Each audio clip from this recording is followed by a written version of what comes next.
Bienvenue à Garabi, bienvenue dans un site exceptionnel qui est l'un des fleurons du patrimoine ferroviaire, donc pour ce DVD consacré précisément au patrimoine ferroviaire.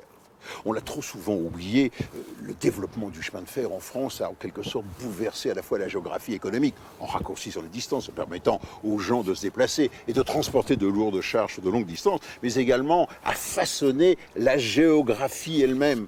Et oui, il a fallu, en quelque sorte, pour faire le chemin de fer, tracer de larges sillons dans les plaines, il a fallu combler des vallons, il a fallu percer des montagnes avec des tunnels, et puis, pour franchir des vallées, des fleuves et même des bras de mer, eh bien, le génie civil, le BTP, comme on l'appelle aujourd'hui, a fait de gigantesques progrès. C'est l'avènement des grands viaducs. Et l'un de ces plus beaux, plus grands viaducs pour le chemin de fer, eh bien, vous l'avez là derrière moi, c'est le viaduc de Garabi, sur la ligne qui va de Clermont-Ferrand à Béziers. Alors, ce DVD, donc, est consacré au patrimoine ferroviaire. Dans ce DVD, 2 films et 4 bonus. Premier film, l'Armor. Autrement dit, les débuts, la première gare Montparnasse, qu'on appelait la gare de l'Ouest, et qui a permis d'ailleurs aux Bretons d'arriver à Paris et puis de se localiser tout autour de la gare Montparnasse. Le deuxième film, c'est Montparnasse. Toujours la gare Montparnasse, mais la gare Montparnasse à travers les ans, avec en 1960, eh bien, la deuxième gare Montparnasse, qui, à mon avis, n'a pas l'élégance de la première et qui n'aura pas l'élégance des belles marquises de nos gares d'antan. 4 bonus. Premier bonus, les logements des cheminots. Mais oui, ça fait partie de notre patrimoine. Il a fallu construire énormément de logements sociaux pour héberger les cheminots. Deuxième bonus, comment ça marche? Eh oui, comment a-t-on construit ce fameux viaduc de Garabi? Nous allons nous y rendre au pied et vous verrez, c'est étonnant. Belle leçon de choses que l'on doit à Monsieur Eiffel. Eh oui. Troisième bonus des idées d'avant, eh bien, Gustave Eiffel et la construction de sa tour. Enfin, quatrième bonus, un homme, un métier, le métier d'aiguilleur. Et oui, on l'oublie trop souvent, dans le chemin de fer, il n'y a pas que les roulants, il y a tous les agents chargés d'exploitation, et notamment les aiguilleurs. Et vous verrez donc comment, à travers les ans, a évolué ce métier. Allez, et surtout, bon voyage, et puis bonne visite du viaduc. Il faut absolument que vous veniez ici, surtout d'autant plus qu'il y a une aire de repos qui a été aménagée sur le concurrent du chemin de fer, l'autoroute A75 qui va de Clermont à Montpellier. Mais depuis cette aire de repos, eh bien, je vous laisse, avec Bruno Caron, apprécier ce paysage.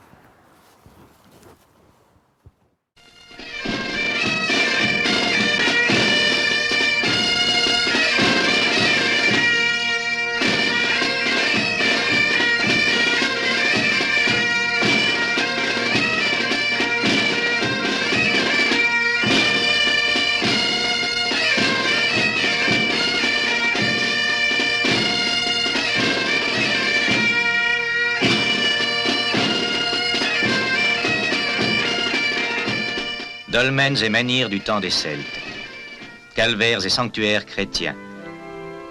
Les apôtres ont succédé aux druides, mais la Bretagne a toujours été une province mystique. Armor, pays de la mer, mer nourricière à qui les hommes ont de toute éternité arraché une partie de leur subsistance.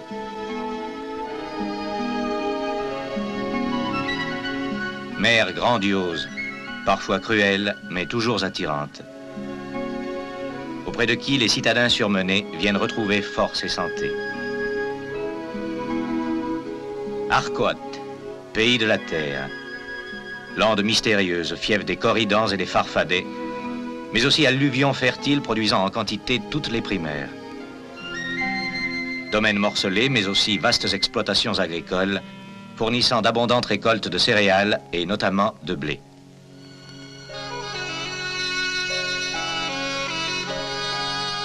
Dans notre monde moderne, l'expansion économique est liée à l'importance et à la qualité des moyens de transport.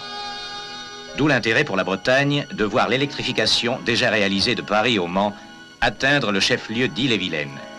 Cette opération s'accompagnant d'ailleurs de mesures complémentaires de modernisation qui permettent d'améliorer le rendement des installations ferroviaires. Mais, sous le ciel parisien, il existe une enclave bretonne où l'air est imprégné d'iode et où la pluie a le goût des embruns. Montparnasse, simple but de Gravois à qui les étudiants ont donné le nom de la montagne des Muses. Montparnasse, jadis carrefour banal à la rencontre de boulevards sans charme, devenu un foyer artistique dont le nom résonne comme une fanfare. Montparnasse, ancien débarcadère breton qui a poussé dans un quartier désert et campagnard. Montparnasse, qui a mis Versailles et Rambouillet aux portes de Paris, Chartres et Dreux à 2 pas de la capitale. Montparnasse, la plus vieille gare parisienne, va prendre, après 113 années de service, une retraite bien méritée.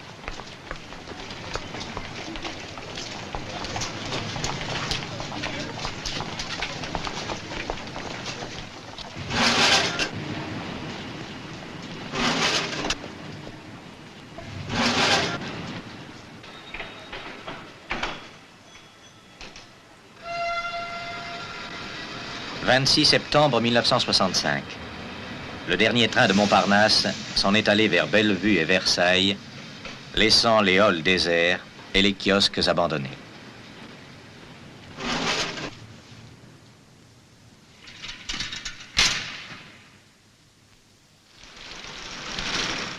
Bientôt les murs vont tomber. Déjà l'ancienne gare Montparnasse n'est plus.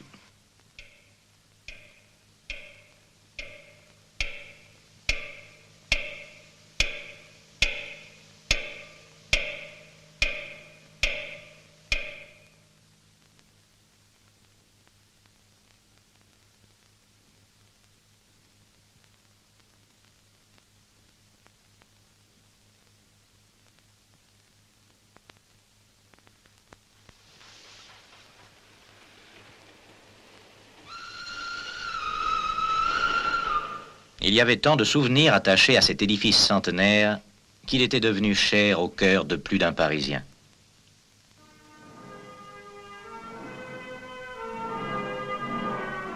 C'est là, dans le PC de Leclerc, que le 25 août 1944, von Choltitz a signé sa reddition.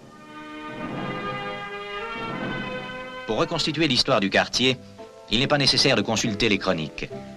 Si la rotonde a disparu, ou à peu près, les 2 autres piliers du Montparnasse de la grande époque, le dôme et la coupole, existent toujours. Les vieux Montparnassiens ont conservé le souvenir de Picasso et Modigliani et de tous les personnages pittoresques ou célèbres qui ont laissé leur empreinte en ces lieux. Au temps des années folles de l'entre-deux-guerres, c'était le centre de l'activité intellectuelle et créatrice, fréquenté par tous ceux qui avaient un nom ou aspiraient à s'en faire un dans le domaine de la littérature ou des beaux-arts. Quelques-uns des témoins des belles heures de Montparnasse sont encore là, notamment Fujita, le don Juan aux yeux bridés, et Chagall, décorateur du plafond de l'opéra.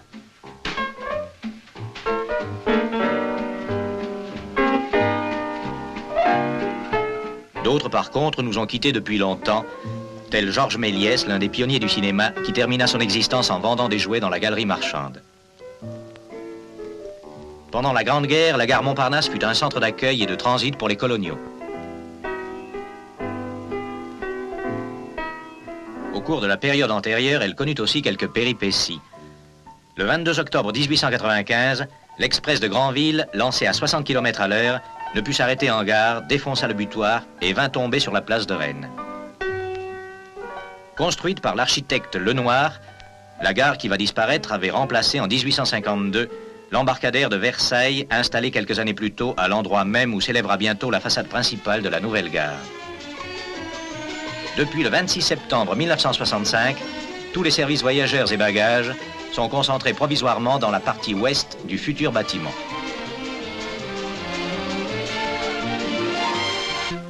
Armor, c'est aussi le nom d'un train assurant une liaison rapide entre la capitale et Brest.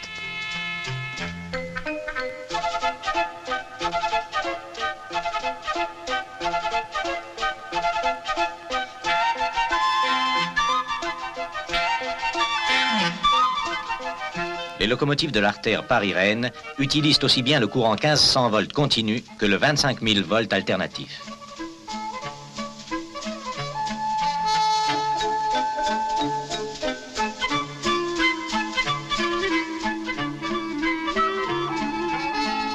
Pouvant atteindre 160 km à l'heure, les puissantes locomotives bicourants du type BB 25200 sont destinées plus particulièrement à la remorque des trains rapides de fort tonnage.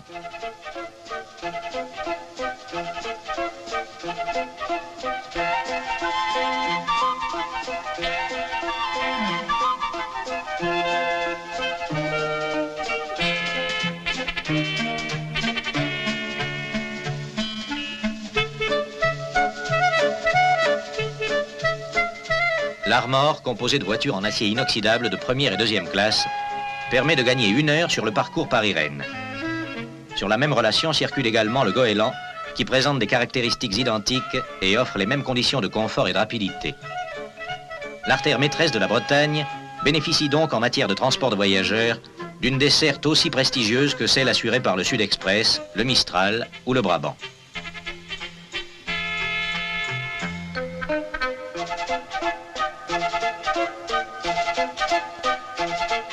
Bien que la ligne Paris-Le Mans soit électrifiée en courant continu 1500 volts, il a paru préférable de choisir pour électrifier la section Le Mans-Rennes la technique moderne et plus économique du courant monophasé 25 000 volts à fréquence industrielle. Pour éviter la juxtaposition en gare du Mans d'installations utilisant 2 courants différents, la transition a été reportée quelques kilomètres plus loin où une section neutre a été aménagée.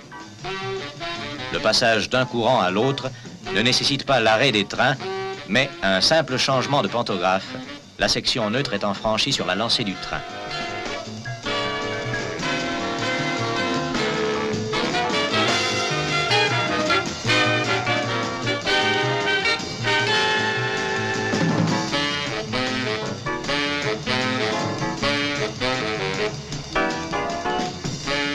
Le relèvement de la vitesse, portée de 120 à 140 km à l'heure, a permis d'accélérer la plupart des trains de voyageurs qui, entre Paris et Rennes, réalisent désormais des moyennes commerciales comparables à celles des trains reliant la capitale à Lille, Nancy ou Lyon.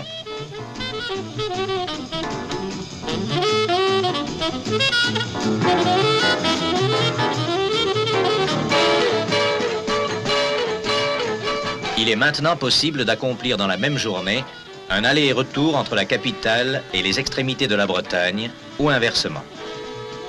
En effet, l'Armor relie Paris à Brest en matinée et effectue le parcours inverse en fin de soirée, tandis que le Goéland circule le matin de Brest à Paris et le soir dans l'autre sens.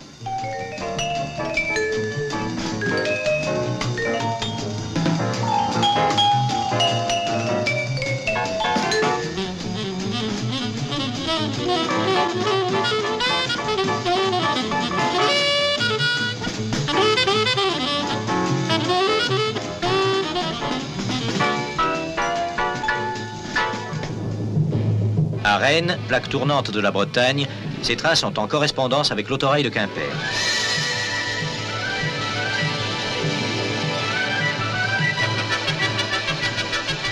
La réorganisation du service des trains de voyageurs a également été rendue possible par l'amélioration des moyens de traction sur les antennes non électrifiées, et notamment de Rennes à Brest, où de puissants diesels assurent le relais des locomotives électriques.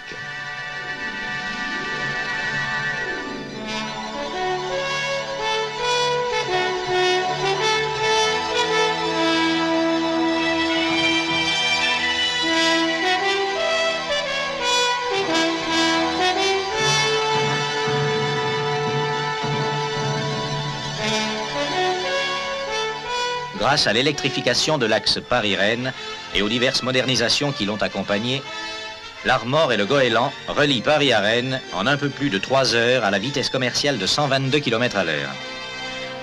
Ils effectuent le trajet Paris-Brest en un peu moins de 6 heures, soit à 104 km à l'heure de moyenne. L'autorail, qui assure le prolongement de ce service de Rennes à Quimper, met également le chef-lieu du Finistère à 6 heures de la capitale. Ainsi modernisés et disposant d'un potentiel accru, les axes ferroviaires vitaux de la Bretagne sont en mesure de participer pleinement à son développement économique. Rennes, ancienne capitale du duché, promue au rang de grand centre industriel moderne et de métropole régionale de l'Ouest. Brest, important port militaire entièrement rénové, témoigne de cet essor qui a donné naissance à des réalisations aussi spectaculaires que la station de Pleumeur-Baudou, relais de télécommunications intercontinentales, ou l'usine marémotrice de la Rance. Le chemin de fer se devait de participer activement à cette expansion d'une province dont l'agriculture et le tourisme ne sont pas les seuls atouts.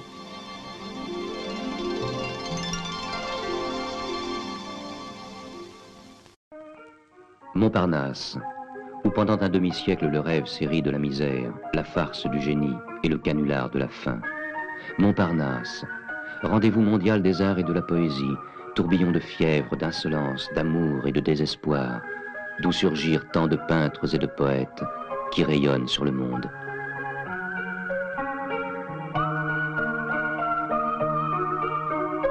Montparnasse, c'est aussi une gare, la plus vieille gare parisienne.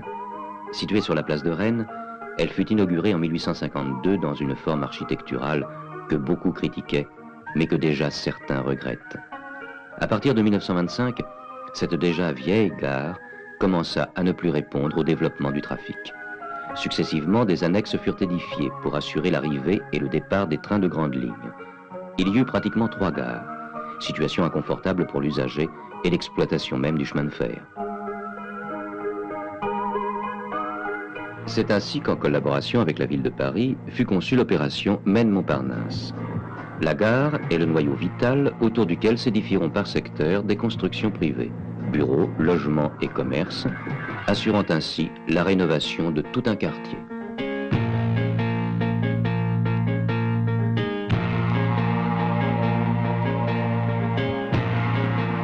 En août 1961, les travaux du premier secteur en bordure de l'avenue de Vaugirard furent entrepris et menés activement pour installer les locaux destinés au service des bagages afin de poursuivre la libération de nouveaux terrains et l'extension du chantier.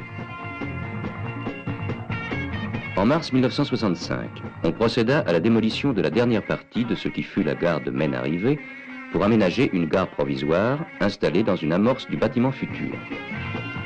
Parallèlement et à l'opposé, le chantier du deuxième secteur avait été entrepris depuis octobre 1963 en bordure de ce qui est maintenant la rue du commandant Mouchotte.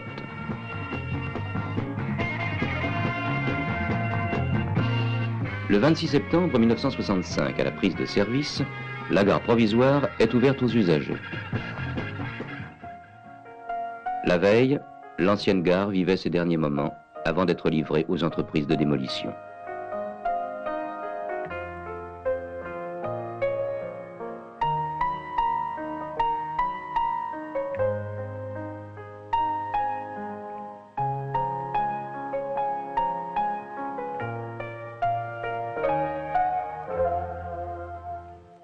Une page de l'histoire du chemin de fer est tournée, mais tous les souvenirs attachés à cet édifice resteront gravés au cœur de plus d'un Parisien.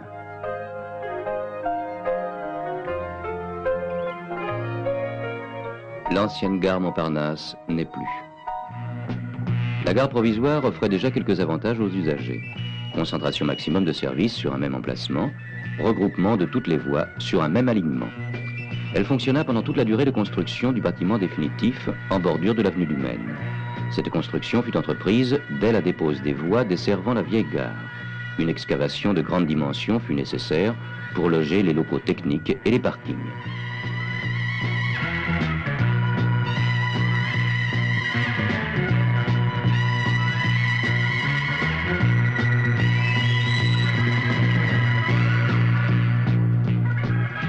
À partir de 1966 et par étapes successives, la vieille gare subit les assauts des engins de démolition. Toutefois, elle ne disparaît complètement qu'en 1969, après que les derniers services techniques du chemin de fer eurent trouvé place dans leurs nouveaux locaux.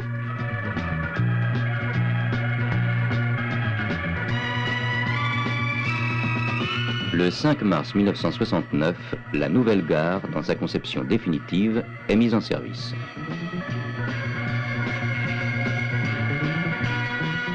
L'entrée principale s'ouvre sur la place Raoul d'Autry, instigateur du projet.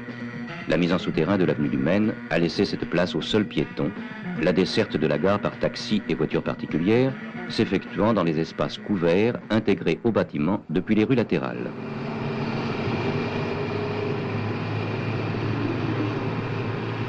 Selon ses goûts, ses habitudes ou les circonstances, le voyageur a le choix entre plusieurs accès à la gare. Du parking, situé au premier sous-sol et d'une capacité de 300 places, il peut atteindre directement par ascenseur la plateforme départ ou arrivée grande ligne.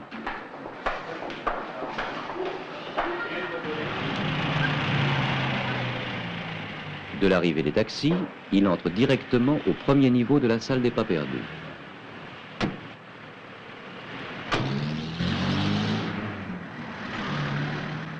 Enfin, de la station de métro, desservie par 4 lignes, il peut sans fatigue accéder à ce même niveau grâce à une succession d'escaliers mécaniques.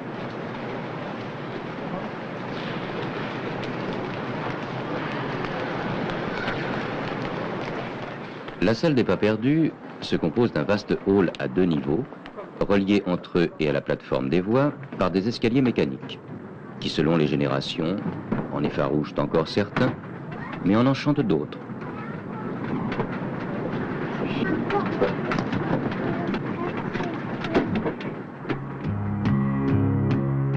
Dans un décor dont l'esthétique répond à son fonctionnement, la galerie technique, véritable poumon du bâtiment, assure et distribue tout ce qui est nécessaire à la vie et au confort de la gare. Chauffage et conditionnement d'air.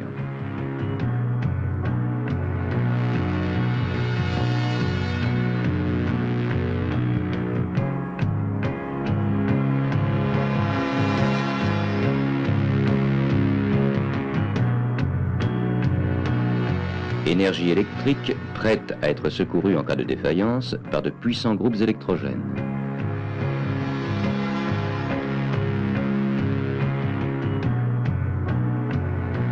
Distribution d'eau froide et d'eau chaude.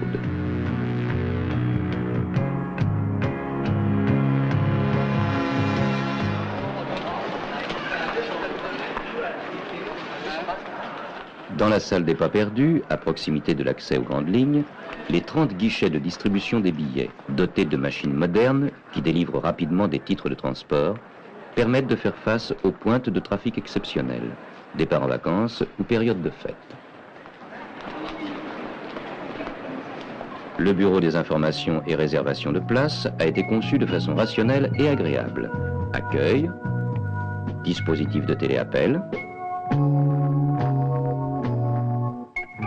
et depuis le printemps 1974, système de réservation électronique des places.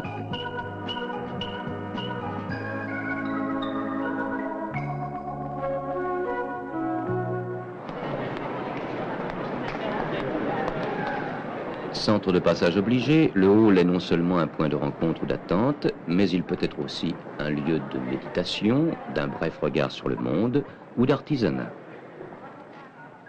De chaque côté de la salle des pas perdus, au départ et à l'arrivée des grandes lignes, des salles d'attente. Des salons, devrait-on dire, tant leur confort et leur décoration rejettent tout à coup dans un lointain passé ces pièces sévères aux bancs de bois que l'on a pu connaître.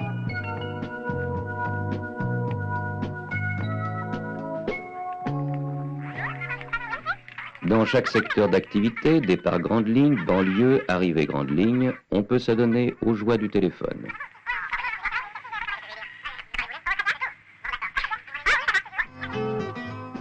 Au niveau de la plateforme de départ, la brasserie. On y avale un sandwich en vitesse, on y prolonge un au revoir autour d'un café crème, ou l'on y rêvasse entre 2 trains.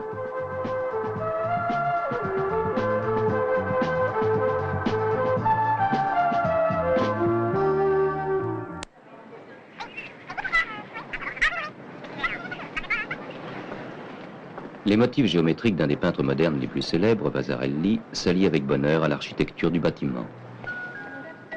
Ce symbole de la Bretagne, le dolmen, donne son nom au restaurant, accessible par escalier mécanique depuis la brasserie ou le hall, et par ascenseur depuis le niveau de la rue. Au plus haut niveau de la gare, par sa situation, il l'est aussi par sa décoration, son confort et sa cuisine. Et si l'on y vient souvent pour repas d'affaires, on peut aussi, dès le plus jeune âge, s'y familiariser avec la gastronomie, gourmand ou déjà gourmet.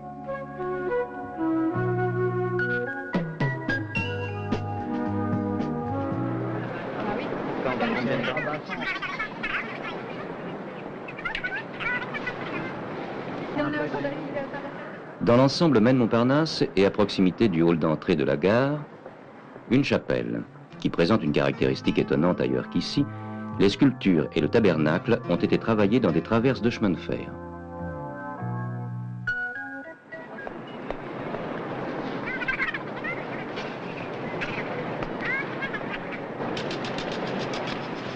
Dans le hall et sur la plateforme, un système de téléaffichage donne à tout moment et dans l'instant même toutes les informations concernant le trafic des trains.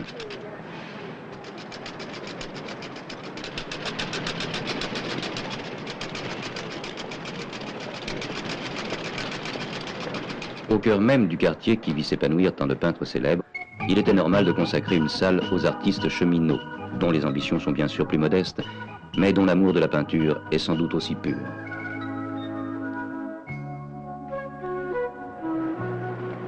Qui sait combien de voyageurs ont découvert ou prolongé le plaisir de la lecture au hasard d'un voyage en chemin de fer.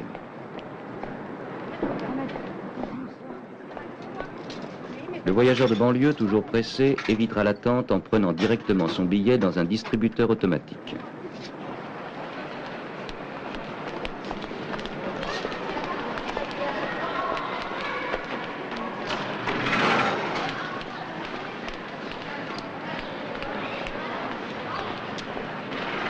Quand on a les bras occupés, on apprécie qu'un système automatique fasse office de portier rapide et discret.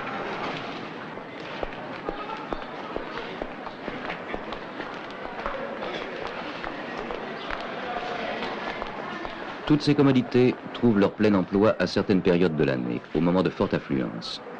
En effet, par la diversité, l'ampleur et la qualité des régions qu'il dessert, le service des trains de grande ligne de la gare Montparnasse se trouve confronté à de très fortes variations de trafic, sensible en particulier à chaque week-end, au départ en vacances ou au retour de trop courtes vacances, aux périodes de fête ou en service de plein été. Certains jours de pointe, 6 fois plus de voyageurs qu'en temps ordinaire se présentent au départ des trains.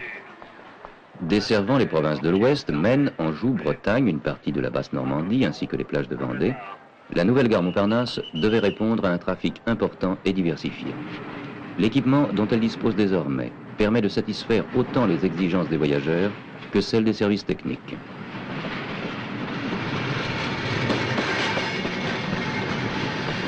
Quant au trafic de la banlieue, il se développe rapidement chaque année, desservant en particulier des zones de plus en plus éloignées vers Rambouillet, Chartres, Plaisir-Grignon et Dreux.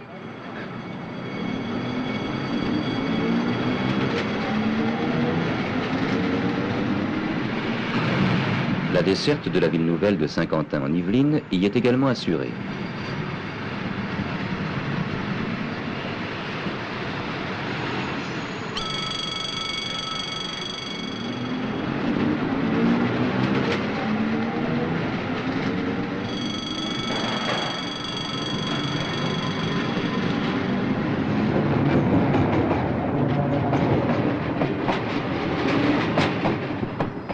Paris se veut accueillant.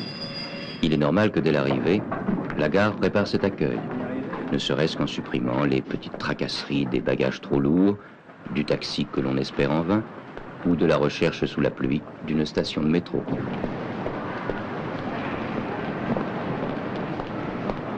À la gare Montparnasse, tous les accès au métro, au taxi, au parking sont directs et à l'abri.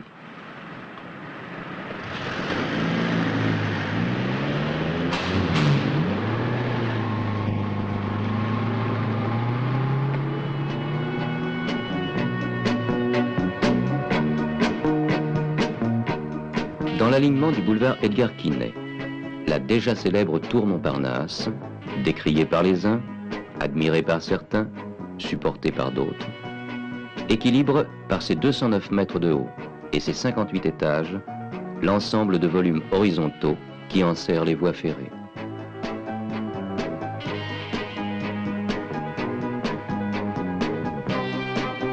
Renouant avec l'animation artistique d'un passé récent, l'ensemble Maine Montparnasse s'est voulu dans sa conception moderne rénovateur et novateur d'un quartier qui tendait à s'endormir dans le souvenir.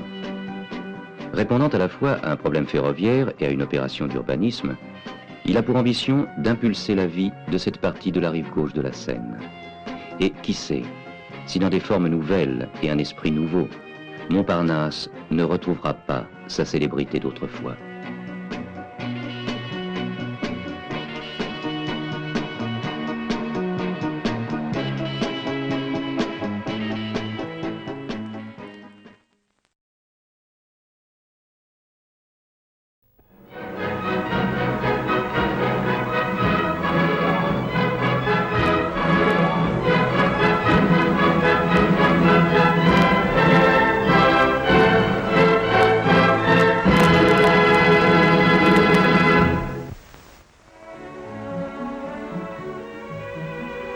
parer à la défaillance des entreprises dans certaines régions et d'étudier les questions de prix de revient et d'organisation des chantiers de construction de logements, la SNCF a constitué en 1947 un train-parc expérimental dont le personnel a été choisi parmi des cheminots volontaires de formation professionnelle appropriée.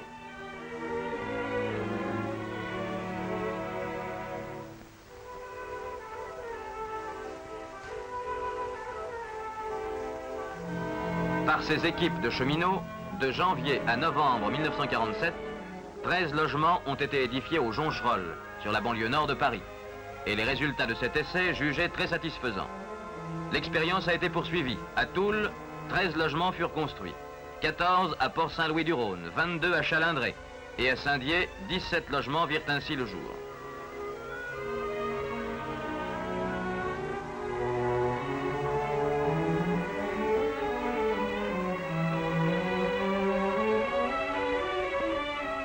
À Toulon, un chantier de 40 logements est ouvert. Et l'équipe du train-parc n'a pas craint de s'attaquer à la construction d'immeubles de 4 étages, dont les murs sont en maçonnerie de moellon.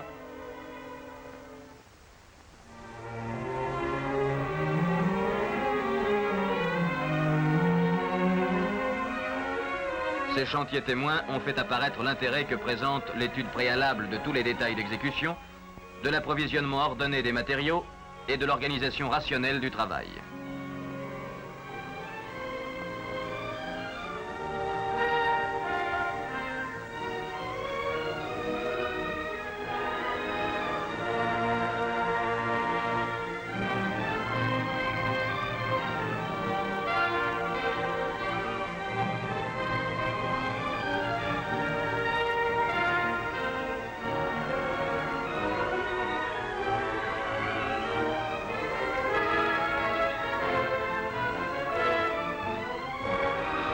Fin 1951, les travaux de Toulon sont en voie d'achèvement et 2 nouveaux chantiers sont en cours à Chalindrey, 2e étape, 20 logements, et enfin à Toulouse pour la construction de 45 logements.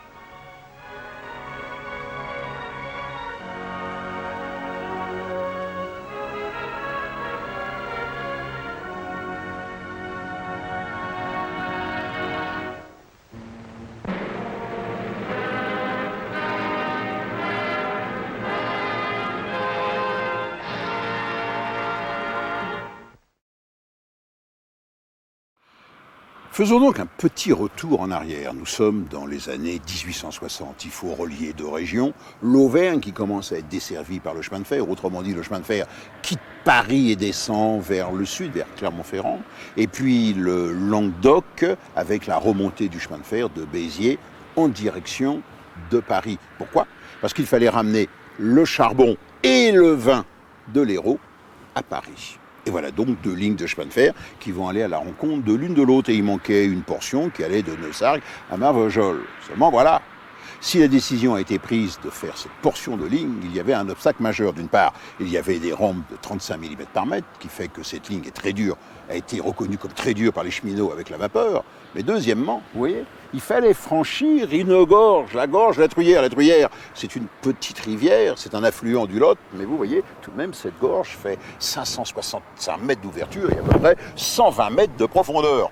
Et nous sommes dans les années, je vous ai dit, 1860. Certes, on commençait à faire de magnifiques ouvrages en pierre, la fonte commençait à être maîtrisée, ainsi que les poutrelles en fer, mais on n'avait pas les connaissances des matériaux d'aujourd'hui. Et donc, un jeune architecte, Léon Boyer, très brillant polytechnicien, ingénieur des ponts et chaussées, a reçu pour mission de franchir cette gorge, qui paraissait insurmontable. Faire un pont en pierre, impossible, car il fallait mettre une pile au centre. Et avec ce torrent qu'était la Truyère, c'était impensable. Faire un pont suspendu avec une ouverture de 565 mètres, la technologie de l'époque ne le permet pas. C'est trop là-dessus. Et surtout, on risquait, avec des vents tourbillonnants, de voir le pont se désintégrer. Restait alors, à marier 2 technologies. Et là, ça a été l'intelligence de Léon Boyer. Car à cette époque, il y avait 2 techniques. D'une part, on savait monter des piliers métalliques jusqu'à 60 mètres de hauteur, notamment sur la ligne Clermont-Montluçon, le viaduc de la Bouble. Et deuxièmement, il y avait un ingénieur belge, M. Stering, qui avait eu l'idée de faire se rencontrer 2 arcs métallique, ça donne un pont en arc. Et cette technique a été utilisée par Gustave Eiffel pour le pont Maria Pia sur le Douro, à la ville de Porto, un pont désormais très célèbre. Donc vous mariez ces deux techniques, à la fois des pylônes métalliques, mais pas plus de 60 mètres de haut, et deuxièmement, un arc métallique, et vous allez confier la réalisation de tout ceci, vous l'avez deviné, à Gustave Eiffel. Et le résultat, eh bien vous l'avez là. Un ouvrage, je voudrais dire, audacieux, téméraire pour l'époque, on va le voir pas tant que cela, dû au génie, bien entendu, de M. Eiffel pour la construction et la gestion du chantier, mais également une œuvre avec, je voudrais dire, beaucoup d'élégance. Je résume, 565 mètres d'ouverture, la portée en haut fait sur la truyère fait 120 mètres. Là, la truyère est montée, je vous expliquerai pourquoi, parce qu'on a fait un barrage, le barrage de Grandval, qui a fait monter le niveau de la truyère.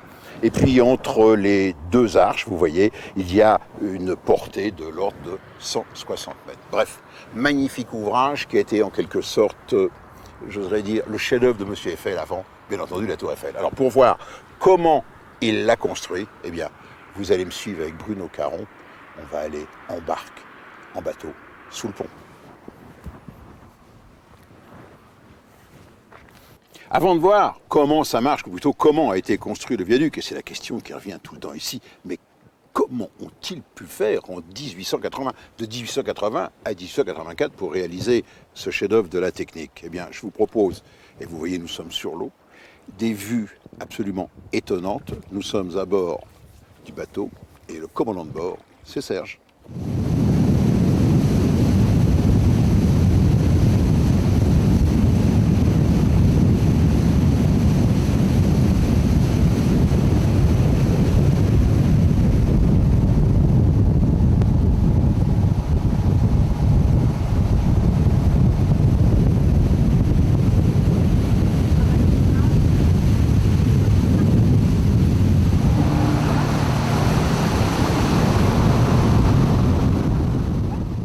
Comment Gustave Eiffel a-t-il pu faire? Et surtout en si peu de temps, en seulement 4 années.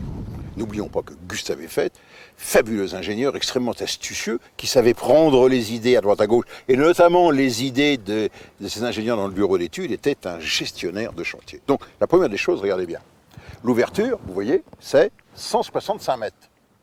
L'ouverture totale, c'est 565 mètres. Mais ce qui est intéressant, c'était les 165 mètres d'une rive à l'autre.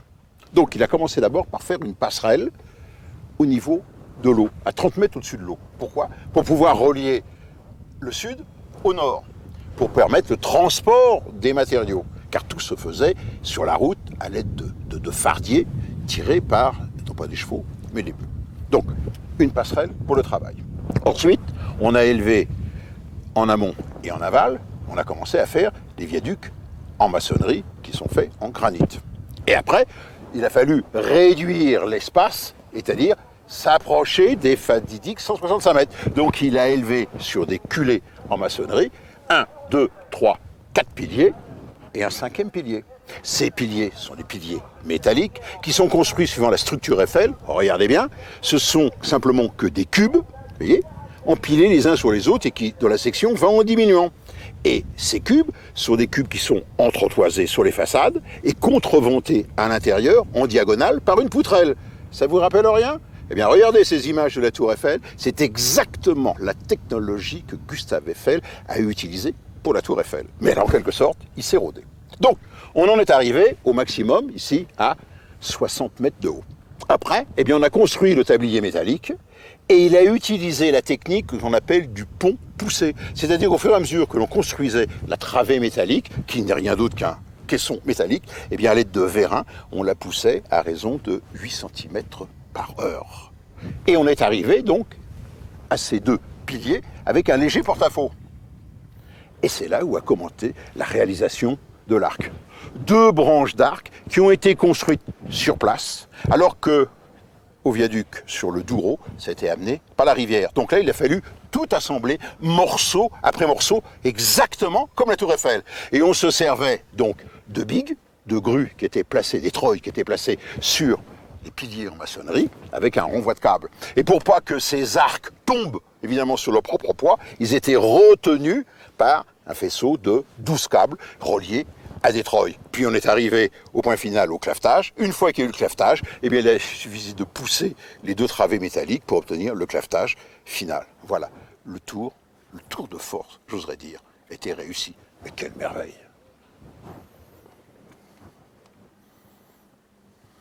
Un géant d'un autre temps, Patricia Verne-Groschetz, qui est avec nous, elle est tombée amoureuse de ce viaduc et lui a consacré un ouvrage. Qu'est-ce qui vous a donné cet engouement, une passion pour le viaduc? Eh bien, quand en fait, je suis devenue conseillère municipale à Saint-Flour, j'ai rencontré une équipe de télévision allemande qui venait tourner un sujet sur le viaduc de Garabit. Et je suis d'ici, je suis née à Saint-Flour et je ne connaissais pas l'histoire du viaduc de Garabit. Qu'est-ce qui vous fascine le plus dans ce viaduc? Son élégance, la performance technique? Non, parce que, comme vous l'avez souligné, je ne suis pas ingénieure, donc ce n'est pas la performance technique. Même si je suis consciente de la performance, c'est vraiment l'aventure humaine.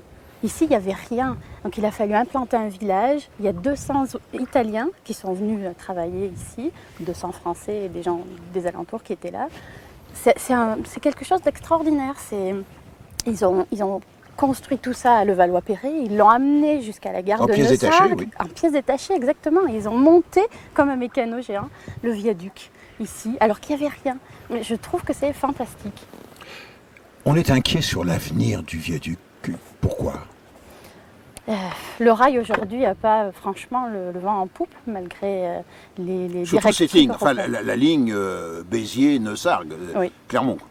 Il y a quelques petits travaux qui sont aménagés actuellement, mais c'est vrai qu'elle est en très mauvais état aussi. Donc les vitesses sont réduites, donc les trajets durent encore plus longtemps. Aujourd'hui, les gens veulent voyager vite et arriver vite. Donc évidemment, le rail, c'est pas la meilleure solution à l'heure actuelle. Donc s'il y a moins de trafic, on risque surtout d'avoir moins de rentabilité et moins d'entretien. Et si jamais la ligne ferme, c'est une catastrophe. Parce que ce viaduc, il est classé tout de même en monument historique. Oui, il est classé depuis 1965. Et effectivement, nous avons la chance d'avoir un comité pluraliste avec à sa tête Jean-Claude Guessot qui se bat pour que justement...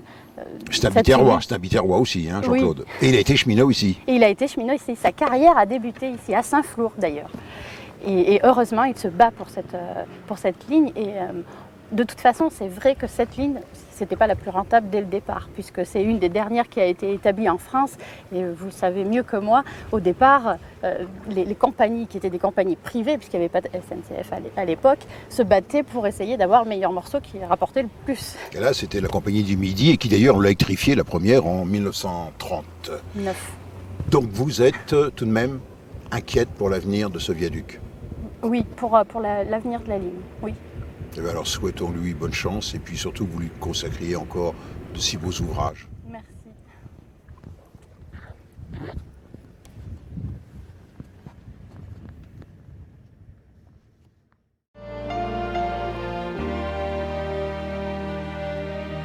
Après les cathédrales de pierre, notre société s'est lancée dans la construction d'édifices métalliques. Et pour couronner l'exposition universelle de 1889, les organisateurs lancent un concours pour réaliser une tour de 1000 pieds de hauteur.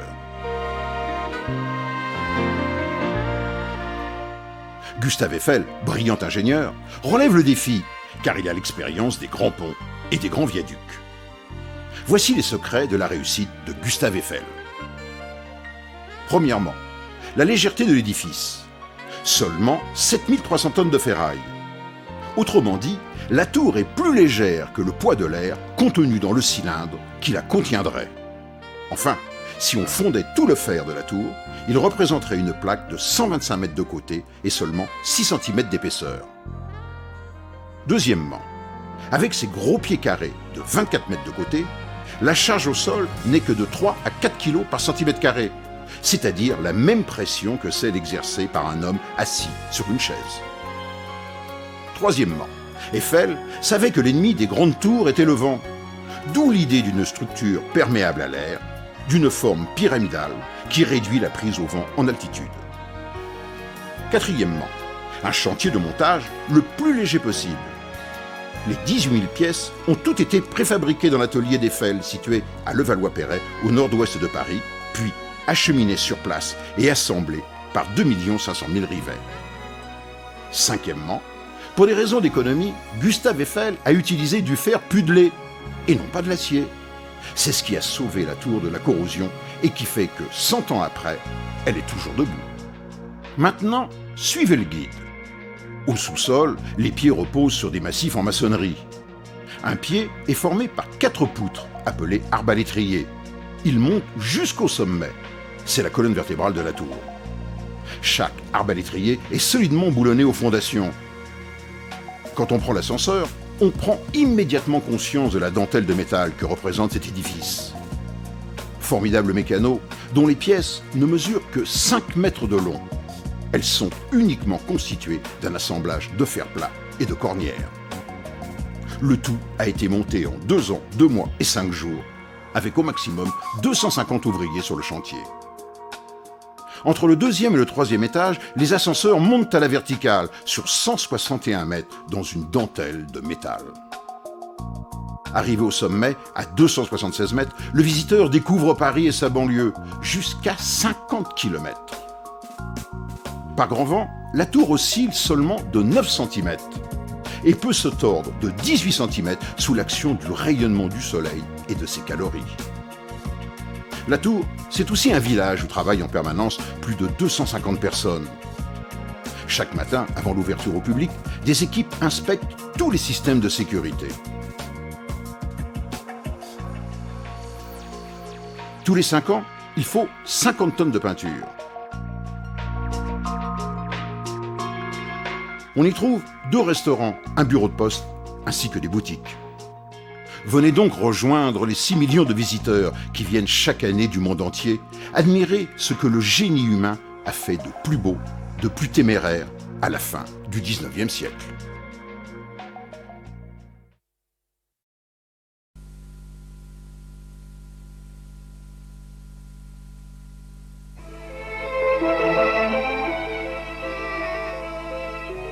Au milieu du siècle dernier, les vitesses réduites des trains et leur faible tonnage ne nécessitaient pas d'installation perfectionnée. C'était l'époque héroïque des signaux à main présentés aux mécaniciens par de pittoresques cheminots.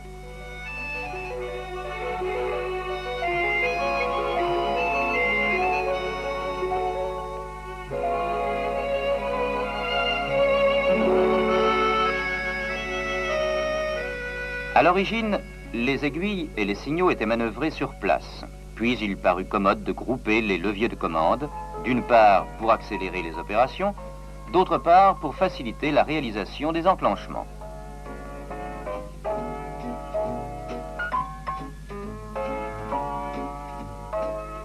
En effet, pour imposer à l'aiguilleur la manœuvre des leviers dans l'ordre convenable, on a été amené à enclencher entre eux les appareils dans des conditions telles que cet agent soit dans l'impossibilité matérielle de les changer de position quand cela présenterait un danger pour la sécurité.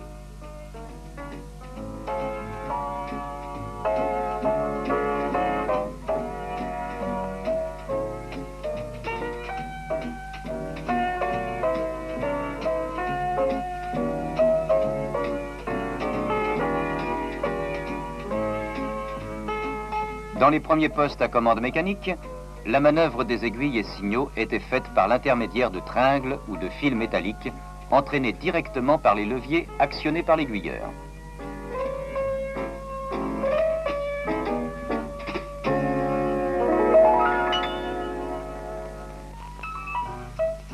Le chemin de fer se développant, on arriva à des postes d'aiguillage pouvant comporter une centaine de leviers. Pour alléger le travail de l'aiguilleur, on eut recours aux transmissions hydropneumatiques ou hydrauliques. Le poste à pouvoir était né.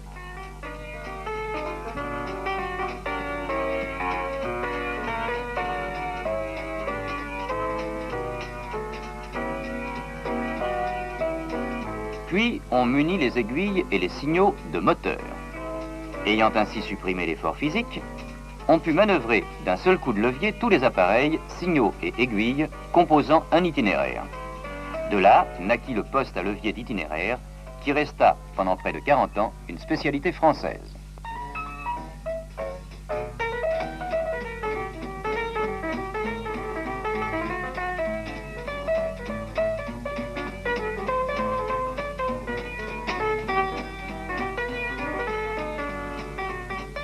En même temps, les progrès de l'électricité ont permis d'installer dans chaque poste un tableau schématique donnant la position des aiguilles et des signaux et même la figuration des trains en circulation.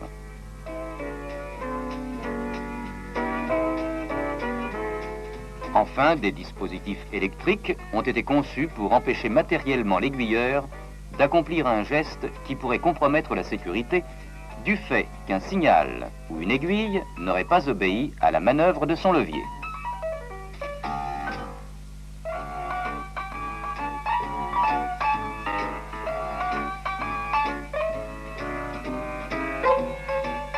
Dans leur version la plus moderne, les postes d'aiguillage comportent des mécanismes complexes qui réalisent automatiquement les itinéraires commandés par l'aiguilleur dans l'ordre où ils doivent être exécutés. Chaque bouton correspond à un itinéraire dont l'accès n'est possible que lorsque toutes les conditions de sécurité sont remplies.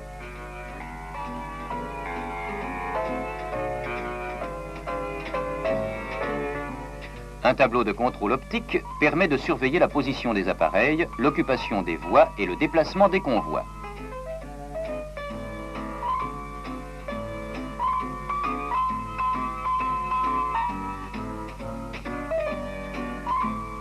En appuyant sur un bouton, l'aiguilleur trace un itinéraire dans un sens déterminé.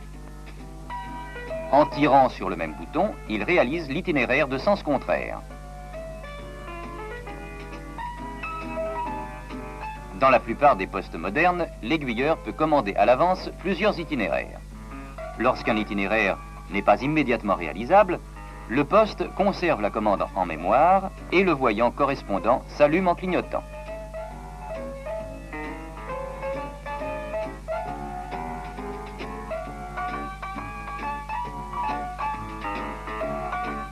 Un dispositif appelé transit souple libère chaque aiguille au fur et à mesure qu'elle est franchie par le train, ce qui permet au poste de tracer immédiatement l'itinéraire précédemment enregistré.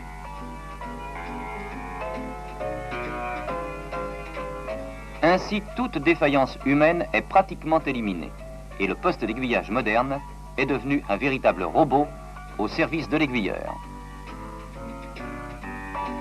On peut donc accroître sans difficulté sa zone d'action et commander à plusieurs dizaines de kilomètres de distance les aiguillages et les signaux de toute une section de ligne.